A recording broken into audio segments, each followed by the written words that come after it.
As the end of 2025 quickly approaches, you want to make sure on your personal side and your financial side, you're doing everything that you can to wrap up the year with maximum efficiency.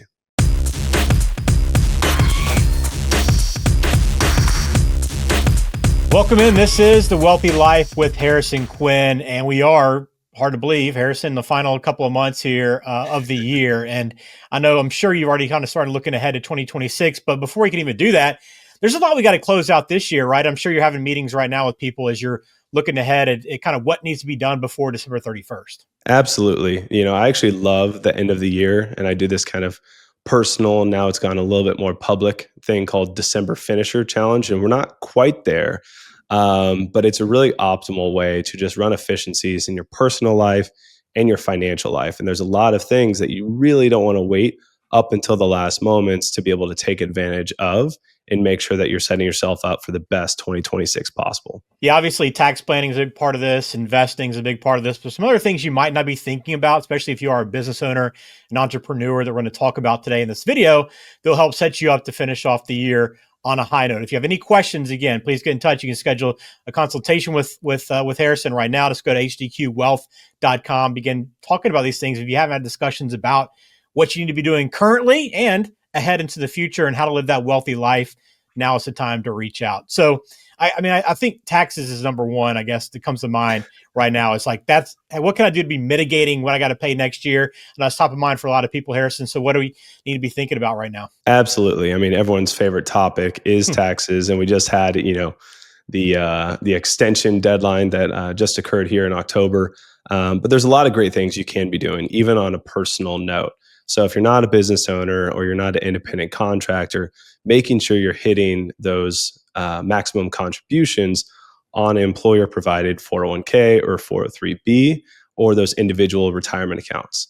And although there's some flexibility, especially if you're talking with your CPA on when you can actually make those contributions into the next year, when you're talking about organization and ease, which really, when we talk about a wealthy life, that's it, right? It's how can we pay as little mind to this world of taxes and investments and compound interest as possible, but gain that maximum efficiency, right? Nobody wants to spend their last days of the year, or especially around holiday season, worrying or talking about these types of things. But making sure absolutely your IRAs, your 401ks, your 403bs, all those qualified accounts that have those tax benefits, making sure that you're making either the maximum or the most that you can put into those accounts. All right. So that's the first kind of starter point. I know with investing too, there's a lot of moves you'd be making too. I know in order to take advantage of maybe some gains you have or take advantage of some losses that you might have this year as well, Yeah. right? Well, and that's the thing is nobody likes to lose, right? Just Yeah. like Rick Ross, he doesn't like to lose. He never loses. That's why he doesn't lose any weight. But the thing is about that is there's a lot of creative ways throughout the year, but especially when you have a little bit more time left in tax loss harvesting, or if you are invested or you are interested in investing in cryptocurrencies or different types of digital or alternative assets, there are even more unique and capable ways to mitigate those taxes and capturing those losses.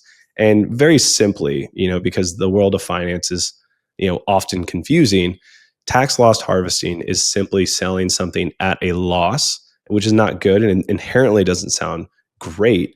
But using those losses to bank against the gains in your portfolio so that net over that calendar year, you're not paying the most amount of gains in the portfolio.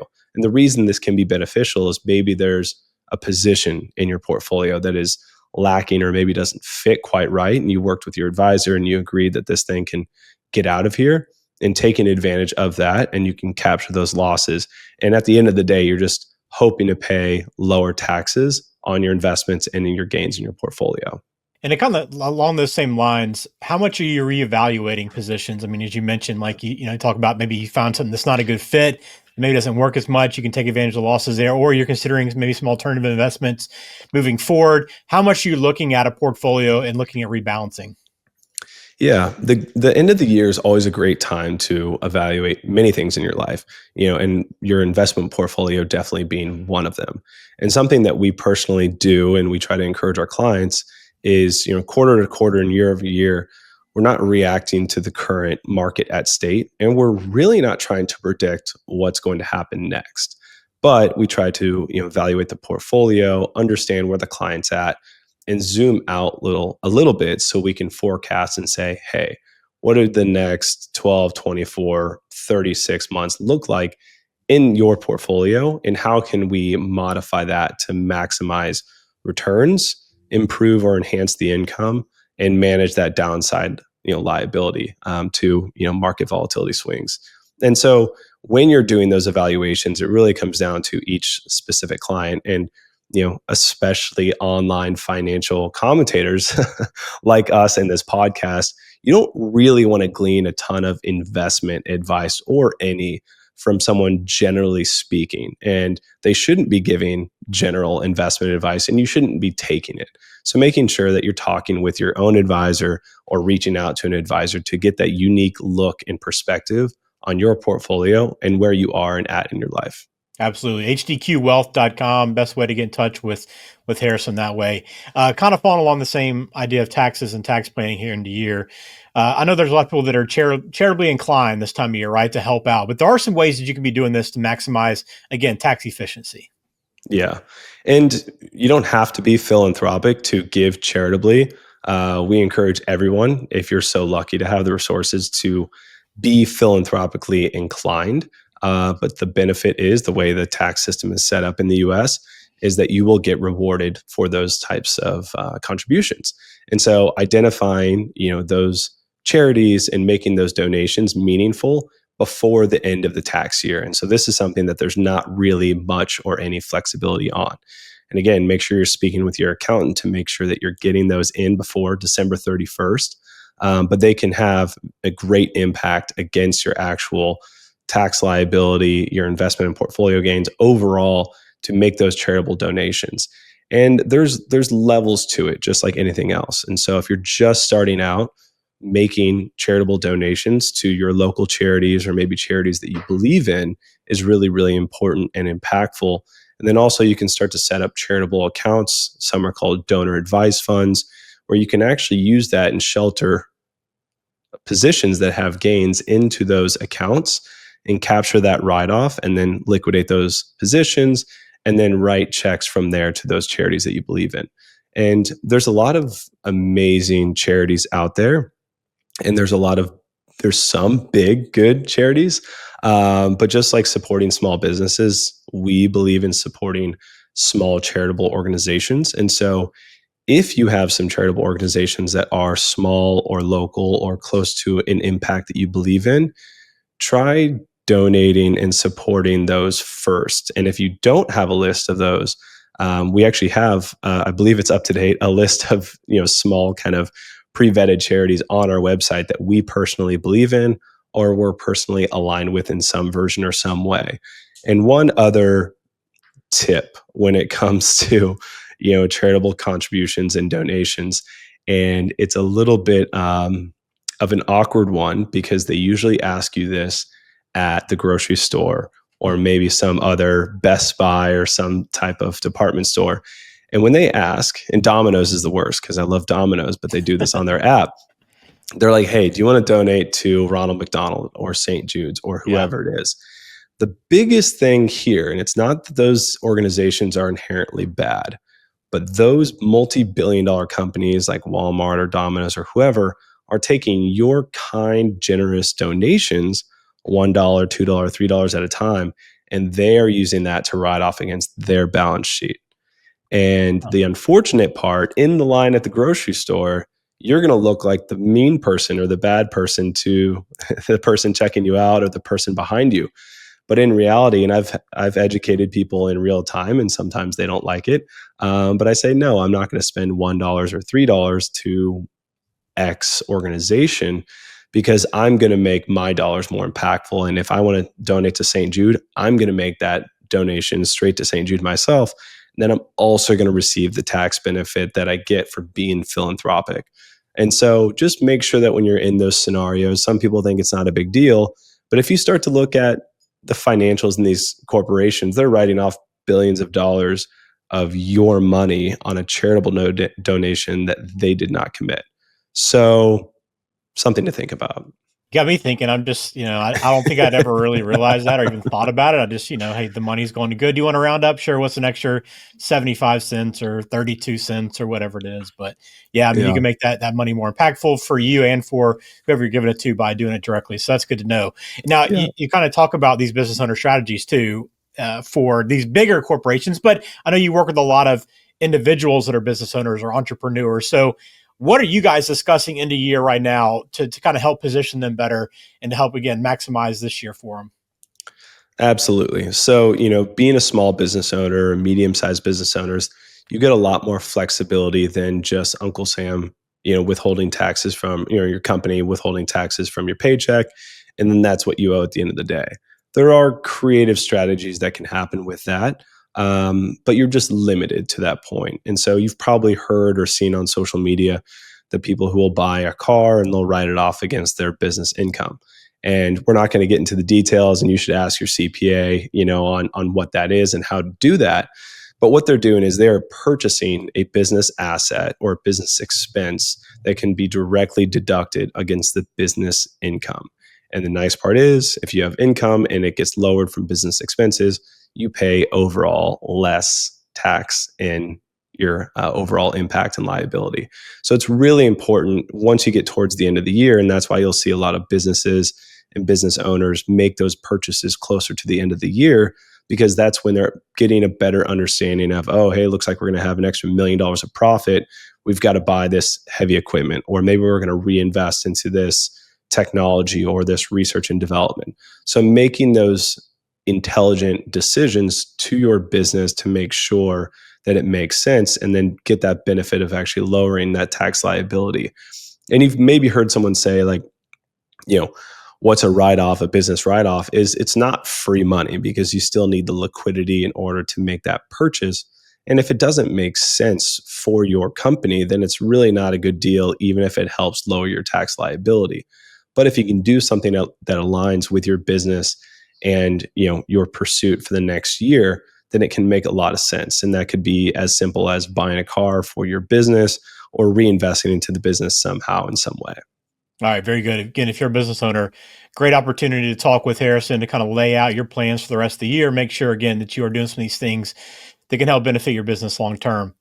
Let's shift gears to the estate planning side of things and gifting. If whether or not it's passing along stuff to your children or your family, or just wanting to give some gifts, there are some things you can be doing within this year that maybe you can't do in 2026. Absolutely. So there's, again, a lot of people have heard of the parents gifting to their kids a certain amount per year.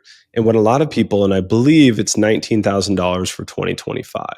And what a lot of people don't fully understand is, if you've got, let's say, parents, two parents, and then you've got a married, couple who are their children, you can actually give four times that $19,000. So one parent, so dad, can give $19,000 to his son and his daughter-in-law. And then the mom can give $19,000 to the son and the daughter-in-law. And so it's not just that $19,000 from parents to, and I hope it's $19,000, that single sum money from the parents into the kids. And so it can actually really maximize, and I call it kind of a pre-liquidation of estate. And it's completely tax-free. And the big thing too is you're not taking away from the lifetime gift tax exclusion, which is around $20 million. And for some people, they might think, I'm never going to hit that. But for other people, it's really impactful, because you're able to kind of liquidate that estate when almost giving, $80,000, $76,000 to their next of kin each year. So it becomes really impactful. They increase it almost each year with inflation, but a very simple way to provide that gifting. And from parents and succession planning from generation to generation, there's a lot more complex strategies, whether it's closely held family businesses or certain types of assets that you can gift, and it can be excluded from that lifetime gift tax exclusion. Or if you're starting to dip into it, you don't necessarily owe money on those assets that are gifted. You just simply have to report them. So anything past that annual exemption, you'll have to talk with your CPA and you'll have to report that to the IRS. And then once you get past that exclusion, For example, people who are passing away with a large estate, or maybe selling a company or gifting a company to the next generation. That's when you start to run into that estate tax issue. And once you get to that point, that estate tax level gets pretty intense and can be largely impactful for that family. Okay, very good. Insurance. I think one of our last episodes, we talked a little bit about, insurance and why a lot of business owners might overlook this, but what are you discussing right now, or what should we be thinking about in terms of insurance into year? 'Cause it's not something that would come up as like a high priority, you would think, into your planning, but why is insurance something you talk about right now? Yeah, insurance is funny because just like taxes are everyone's favorite conversation, insurance is a close second, right? And there can be, depending on your estate and what your tax liability looks like for each year. But there's not really an immense timeline issue with insurance, but it's a really great marker year over year to say, hey, we got this done. We got this thing protected. And especially if you're a business owner, is how are these different types of insurances funded? And maybe how are our agreements funded? So doing annual business valuations end of year can always be great. And with those new and hopefully increased business valuations, you'll need to either repaper insurance or add more or do different types of things like that. So anytime you get an opportunity to do an analysis or an evaluation of your current estate, your family, or your business, typically as it grows and enhances, a higher requirement of insurance is there for you. So, did you have another kid? Did you get married? Did you purchase a house? Did you purchase a larger house? Did you buy a business, sell a business? All these different types of things that require typically personally owned insurance to either increase or possibly even evolve, right? So, we're going from maybe affordable insurance to a permanent insurance piece. And just like your income, you got to raise. Well, what's that spread look like on how I'm personally and currently insured? And do I need to do an evaluation and make sure that I'm properly insured for the year of 2026? All right. Just kind of one last, maybe final thought, one last category here to kind of touch on before we close it out. What maybe general housekeeping items do you recommend people take advantage of right now or be doing before the year ends? Is there anything? The most simple and I think the most effective is just understanding where you're at and getting real time numbers. So, as you're closing out the year, if you're a single person, a married person, big family with children, own a business, whatever level, you're doing multi-generational planning, get those hard numbers. What was my income? What were my expenses? What's our current net worth, right? And if you have the opportunity to work with a professional, start to lean on that person. If you're working with someone right now, say, hey, where am I at? What does my portfolios look like? What's my cash flow look like? Where can I start to forecast for next year? Or where can I start to plan for next year? If your hope is to starting maxing out those qualified accounts like your IRAs or your employer sponsored retirement plans, how do I need to better plan for next year to make sure I hit those types of goals? And end of year planning, just like everyone wants to go to the gym and lose weight January 1, which is great. But the end of the year planning, finishing the year strong and making sure you're either taking advantages of those things towards the end of the year or really just doing an awesome job of housekeeping and reconciling of your current accounts, your family accounts, a net worth analysis, and then you can better project and prepare for the next year and then hopefully the next 10 years.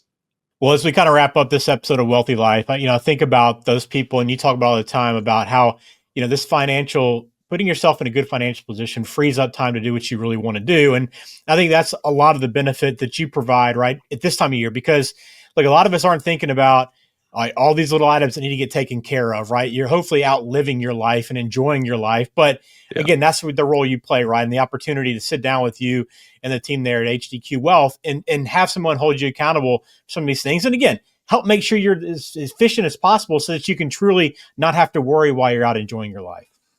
Yeah, absolutely. I mean, it's the promotion and the support of a wealthy life, right? Say, hey, these are the types of things I want to do. This is what I want to get achieved before the end of the year. This is what I'm hopeful for the next year.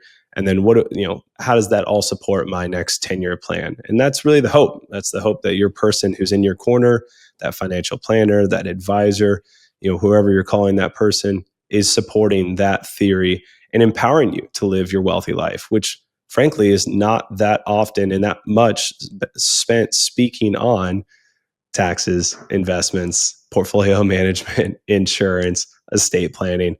That typically is not what you want to be talking about when it comes to a wealthy life. But do the work, invest in yourself, build a plan, and then promote that wealthy life. Yeah, very good. And this is, I think, very helpful for anyone that's looking to take care of some things before the end of the year. But again, HDQ Wealth can help you with all this. Again, hdqwealth.com. All the contact info, again, is in the show description as well. But look, they're doing finance differently and helping to build and transfer the next generation of wealth. So get in touch, take advantage. And we hope this video helped you out. If it did, please subscribe. We'll be back again soon talking about more of this. And Harrison, as always, thanks again for your time. Awesome. Thank you, guys.